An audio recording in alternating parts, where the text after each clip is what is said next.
के air base जो थे उनको भी समाप्त करने का काम किया। और ऑपरेशन सिंदूर आपने देखा जिस तरह से प्रधानमंत्री जी के नेतृत्व में हमारी सेना ने काम किया वो आपके सामने है। कितने ड्रोन आते थे, आप तो प्रत्यक्षता से देखते थे, लेकिन एक भी जमीन पर गिरने दिया क्या? वहीं के वहीं हवा में मार करके उनको सबक सिखाने का काम किया। मैं आपसे इतना कहना चाहता हूं कि आने वाले समय में हम सभी को, जो हमारी युवा पीढ़ी है, उसको भी बताना है कि किस तरह से इन लोगों ने स्वार्थ की खातिर, राजनीति की खातिर इस कांग्रेस ने इस देश को बर्बाद करने का काम किया। और आज भी आप देख रहे हैं सत्ता के लिए कितने ललायत हैं, कितने ललायत हैं। जगह जगह जा रहे हैं, संविधान बचाने की बात कर रहे हैं। अरे अपने गलेबान में झांक करके देखो, आपने चुनी हुई सरकारों को कितनी बार गिराया है, आपने इस देश के साथ कितना बड़ा संघार किया है। आपने जिस तरह से आप करते हैं, आप सिर्फ वो जातिवाद की बात करते हैं, धर्मवाद की बात करते हैं, आप क्षेत्रवाद की बात करते हैं, आप भाषावाद की बात करते हैं, और आप तुष्टीकरण के आधार पर चलना चाहते हैं। अरे भाई, ये देश बदल गया है, अब आपकी चलने वाली नहीं है।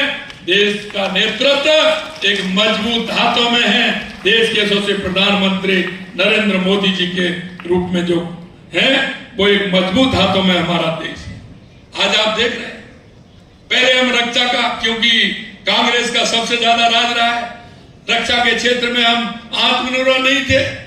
एक बुलेट भी लेते थे तो हम बाहर से मंगाते थे, लेकिन आज आपने देखा हम रक्षा के क्षेत्र में भी मजबूत है, और दुनिया के अंदर भारत की सेना सबसे मजबूत है, सबसे मजबूत है।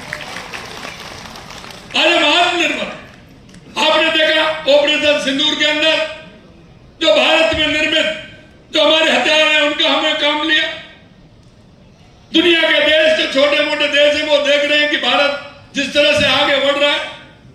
मोदी जी के नेतृत्व में अर्थव्यवस्था हमारी 11वें पायदान पर थी, कुछ दिन पहले 5वें पर थी, हम 4थे पर आ गए।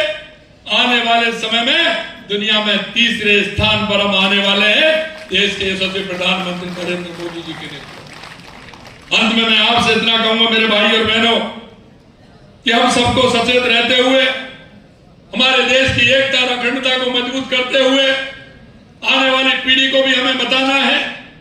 और एक मैं जो आपसे निवेदन करना चाहता हूं, हमें स्वदेशी को अपनाना है। Vocal for local. हमारे बने हुए जो सामान है, आप पहले देखते थे हमारे गांव में उत्पादन होता था, धीरे धीरे वो सब कम हुआ। लेकिन मैं आज आपसे कहना चाहता हूं, और मेरे को तो गणेश जी की बनाई हुई जो मूर्ति दी है, अपने गांव की, अपने गाय के गोबर की, अगर यही हम करेंगे, हमारे उत्पादनों को हम बढ़ाएंगे, तो निश्चित रूप से हमारा देश मजबूत होगा। हमें आत्मनिर्भर बनना है, हमें रोजगार सृजित करना है। विश्वकर्मा योजना के माध्यम से छोटे छोटे कुटीर उद्योग लगाने हैं। हमारे देश की अर्थव्यवस्था और कैसे मजबूत हो, इसके लिए हमें काम करना है। मेरे भाई और बहनों, मैं इतना ही कहना चाहता हूं कि हमारे देश की मजबूती के लिए हमें एक अलग जगानी है, हमें गांव गांव जाना है, हमारे लोगों को बताना है। और अंत में एक और कहूंगा कि जो हमारी केंद्र और राज्य सरकार की हमारी योजना है, वो हर व्यक्ति के लिए। पंडित दीनदयाल उपाध्याय, डॉक्टर हमारे भारत रत्न भीमराव अंबेडकर जी कहते हैं कि अंतिम पंक्ति में जो व्यक्ति खड़ा है, उनको हमारी योजनाओं का लाभ मिलेगा तो हमारा देश मजबूत होगा। हमारा किसान, हमारा मजदूर, हमारी महिला, हमारा युवा अगर मजबूत होगा तो हमारा राष्ट्र विकसित होगा, हमारा राष्ट्र उत्कृष्ट होगा। इसलिए मैं आपसे कहना चाहता हूं, जो हमारी योजना है केंद्र या राज्य सरकार की, उनके माध्यम से हम सब एक एक व्यक्ति को बताना है जिनको उस योजना की आवश्यकता है। कभी कभी दिए तले अंधेरा होता है, हम देख नहीं पाते हैं कि मेरे पड़ोस में कौन है ऐसा जिसको लाभ मिलना चाहिए, मेरे गांव में कौन है, मेरे अपार्टमेंट में कौन रह रहा है, मेरी कॉलोनी में कौन रह रहा है, मेरी रिश्तेदारी में कौन है, मेरा मिलने वाला कौन है। मैं आपसे इतना ही कहना चाहता हूं, बहुत सारी हमारी योजनाएं देश के यशस्वी प्रधानमंत्री नरेंद्र मोदी जी के नेतृत्व में केंद्र और राज्य सरकार की योजनाएं चल रही हैं। ऐसे भाई बहनों को उन योजनाओं को लाभ दिलाते हुए उनके जीवन स्तर को ऊपर उठाना है, ऐसा मेरा आप सभी से निवेदन है। आप सभी इस कार्यक्रम में इतनी बड़ी संख्या में आए हैं, क्योंकि मेरा जोधपुर में कार्यक्रम है, भी मैं जोधपुर जाऊंगा। कल मेरा 15 अगस्त का